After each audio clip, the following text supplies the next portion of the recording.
جتنی بھی تیز چلیں ان کی رفتار وہی ہوتی ہے جو ان کے رہنما کی رفتار ہوتی ہے۔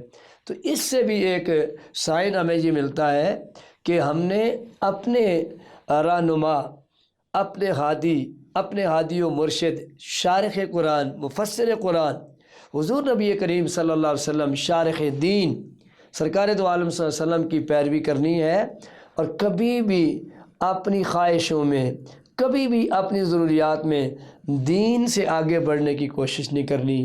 ایسا ذہن بنائیں کہ میری ضرورت وہی ہو جو دین کی ہو، میری اتباع وہ ہو جو میں دین کے لیے کروں، میری دشمنی وہ ہو جو دین کے لیے ہے، میری دوستی وہاں پہ ہو جو دین کے لیے ہے، تو دین بڑا آسان ہے، زندگی بہت خوبصورت ہے۔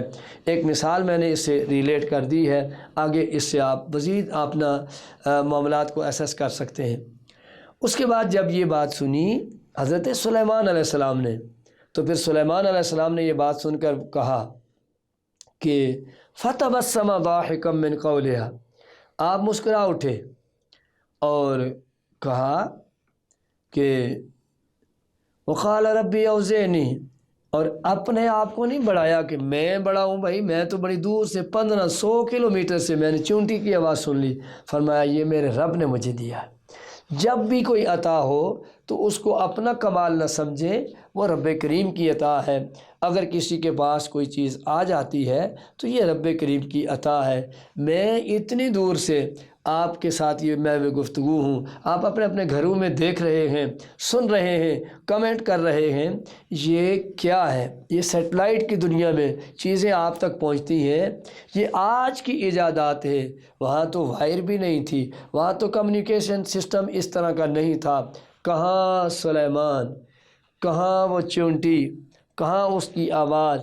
ان ڈائریکشنز کو دیکھیے، اس حالت کو دیکھیے تو پتہ یہ چلا تیری میری سوچ اور ہے، اللہ کے نبی کی سوچ اور ہے، تیرے میرے علم کی طاقت اور ہے، اللہ کے نبی کے علم کی طاقت اور ہے۔ بس ایک ٹچ دے رہا ہوں، ریلیٹ کر لیجیے گا۔ اور پھر یہیں پہ ملکہ بلقیس کا تخت آپ نے فرمایا کون ہے جو میرے پاس تخت لے کر آئے گا؟ تو ایک جن اٹھا، عفریت اس کا نام ہے، اس نے کہا آپ اٹھیں گے نہیں، تخت پہلے آئے گا۔ لیکن آصف بن برخیا امتی ہے جناب سلیمان کے، انہوں نے کہا حضور پلک جھپکنے سے پہلے میں ملکہ کا تخت یہاں لے آؤں گا، اور وہ لے آیا۔ تو اس سے یہاں پر ایک بات بتاتا چلوں، میری مائیں بہنیں بیٹیاں میرے دوست احباب سن رہے ہیں کہ اس تخت کو لاتے ہوئے وہ آصف بن برخیا کیا پڑھ رہے تھے؟ وہ یہ پڑھ رہے تھے یا حیو یا قیوم، یا حیو یا قیوم۔ اللہ نے اس اسم اعظم کی برکت سے آصف بن برخیا کو یہ طاقت دی۔ اگر آصف بن برخیا کی طاقت کا یہ عالم ہے جو حضور نبی کریم صلی اللہ علیہ وسلم کے امتی نہیں جناب سلیمان کے امتی ہیں، تو مجھے بتاؤ پھر حضور کے غلاموں کی طاقت کا عالم کیا ہوگا؟ حضور کی اپنی طاقت کا کیا عالم ہوگا جو اللہ نے آپ کو عطا فرمائی؟ قرآن پاک کے اندر وہ ملکہ بلقیس جناب سلیمان کے پاس آئی اور عرض کرتی ہے وَأَسْلَمْتُ مَعَ سُلَيْمَانَ لِلَّهِ رَبِّ الْعَالَمِينَ، میں سلیمان کے رب پر ایمان لاتی ہوں۔ اور اس کے ساتھ ساتھ پھر آگے اسی سورہ پاک کے اندر 20ویں پارے میں مختلف قسم کے الفاظ آئے ہیں۔ کون ہے جو جعل الارض قرارا وجعل خلالها انہارا، جو زمین کو قرار دے رہا ہے، اس کے درمیان نہریں چلانے والا ہے، مختلف قسم کی جو ہے وہ ہوائیں چلانے والا ہے، سمندروں میں تو یعنی کس کے دم سے ہے؟ وہ اللہ ہے۔ کون ہے جب تم مصیبت میں ہو اور اس پکار کو تمہاری کون سنتا ہے؟ وہ اللہ ہے۔ کون ہے جو مختلف قسم کی اندھیروں سے روشنیاں لے کے آتا ہے؟ وہ میرا اللہ ہے۔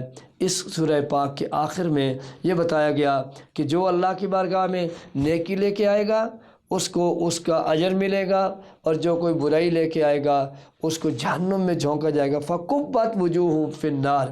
تو یہ رزلٹ ہے اس سورہ پاک کا کہ نیکی کرو گے ڈو گڈ ہیو گڈ، اگر برا کرو گے تو اس کی جزا بھی، اس کی سزا بھی تمہیں بھگتنا ہوگی۔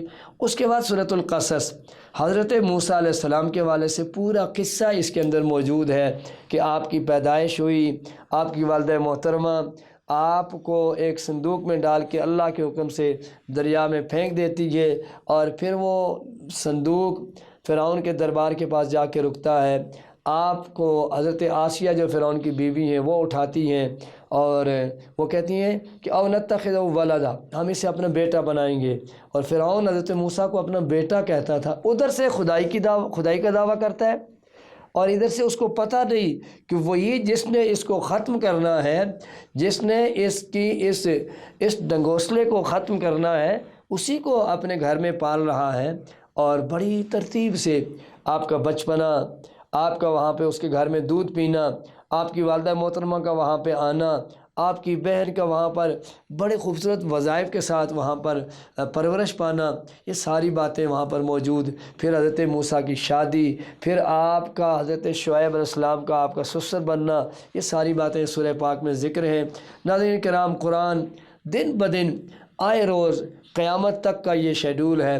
جب آپ اس کو کھولیں گے، آپ کے سامنے اپنا نور، اپنی کرنیں بکھیرے گا۔ وقت افطار قریب ہے، چلتے ہیں دعا کی طرف۔ اللہ تعالیٰ قرآن کے نور سے ہمارے سینوں کو روشن اور منور فرمائے۔ اللہم صلی وسلم دائما ابدا علی حبیبک خیر الخلق کلہم یا اکرم الخلق مالی من الوذ بہ۔ یا اللہ، جتنے لوگ بیمار ہیں انہیں شفائے کاملہ عطا فرما، جتنے سفر میں خیر و عافیت سے منزل مقصود پر پہنچنے کی توفیق عطا فرما۔ رمضان کا یہ دوسرا عشرہ آخری مراحل میں ہے، ہمیں مغفرت کا سبب اکٹھا کرنے کی توفیق خاص نصیب فرما۔ اللہم انی لک صمت و بک آمنت و علیک توکلت و علی رزقک افطرت برحمتک یا ارحم الراحمین۔